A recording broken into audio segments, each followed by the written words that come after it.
สบายดีกันมื้อเที่ยงเด้อพี่น้องมาเด้อมากินข้าวนำกันแล้วเมนูอาหารเที่ยงกินเลี้ยงฉลองวันเกิดย้อนหลังมาเด้อมากินนำกันกุ้งนี่ก็ซื้อแบบว่าเขาจะต้มแล้วตัวใหญ่พี่น้องเอ้ยมากินนำกันเด้อเลี้ยงฉลอง37ปีแล้วปีนี้ก็ได้นะ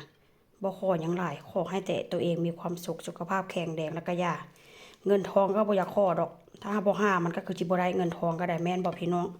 สุขภาพร่างกายแข็งแรงแล้วก็มีแฮงหาเงินละนี่อันนี้เป็นกุ้งต้มอันนี้เป็นแจ่วซีฟู้ดเด้อนี่เด้อแซ่บคักแซ่บแน่ใส่กระเทียมแล้วก็ต้นผักชีหัวสิงไข่บักเผ็ดแป้งนัวน้ำตาลคานอบักนาว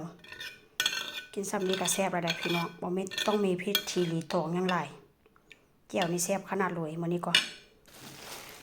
ผักนี่ก็ล้างยานบ่พอผักนี่ก็ได้นะแล้วก็มีผักอยู่นี่นำมีผักสะระแหน่แล้วก็สลัด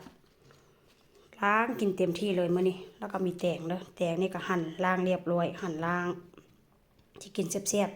ๆแล้วก็นี่ก็เป็นหอยแมลงภู่เด้อนี่เด้อหอยแมลงภู่นี่ก็ซื้อสำเร็จรูปมาแล้วก็มาล้างแล้วก็ลวกอันนี้ก็เป็นปลาหมึกพี่น้องอันนี้เป็นหอยอันนั้นเด้อล้าง4-5 น้ำเป็น10 น้ำพูดดีบอกหอยหลอดนี่นะขี้ดินหลายพี่น้องหอยนี่ก็ได้ก็แล้วอันนี้เป็นลวกเส้นหมอกเส้นหมี่ลวกเอาหลายมื้อนี้ก็ได้น่ากินบ่มื้อนี้จะกินแบบแซ่บๆรีแลกซ์มื้อนี้ก็ได้ก็บ่รีบบ่เร่งบ่ร้อนบ่ได้ไปทะเลมื้อนี้สภาพบรรยากาศก็เป็นไปบ่ได้สภาพอากาศก็ค่อนข้างจะฝนตกมื้อนี้นะก็เลยบ่ได้ไปใส่ว่าเช่นซะอันนี้ก็เป็นห้อยแครงพี่น้องเว้ยแซ่บอยู่แต่ว่าก็คือว่าหั่นล่ะอันนี้นะล้างเป็น10 กว่าน้ำแล้วนะนี่นะเป็น10 กว่าน้ำแต่ว่าขี้ดินก็ยังอยู่ความแซ่บก็แซ่บกว่าบ้านเฮาอยู่น้อยนึงสำหรับความคิดค่อยเด้อว่ามันหวานแต่ว่าก็โอ้ยเดี๋ยวมาล้างก่อนขี้ดินนะพี่น้อง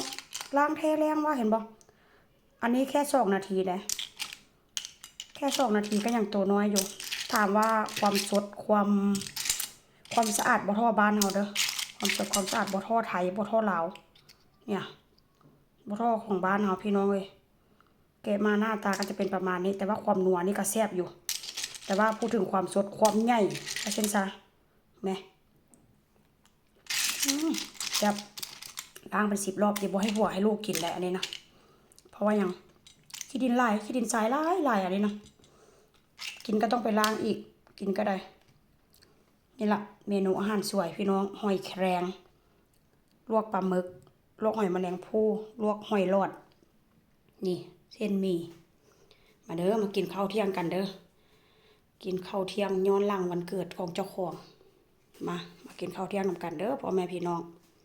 ไปแล้วบ๊ายบายเจอกันใหม่ในคลิปหน้าเด้อบ๊ายบายสบายดี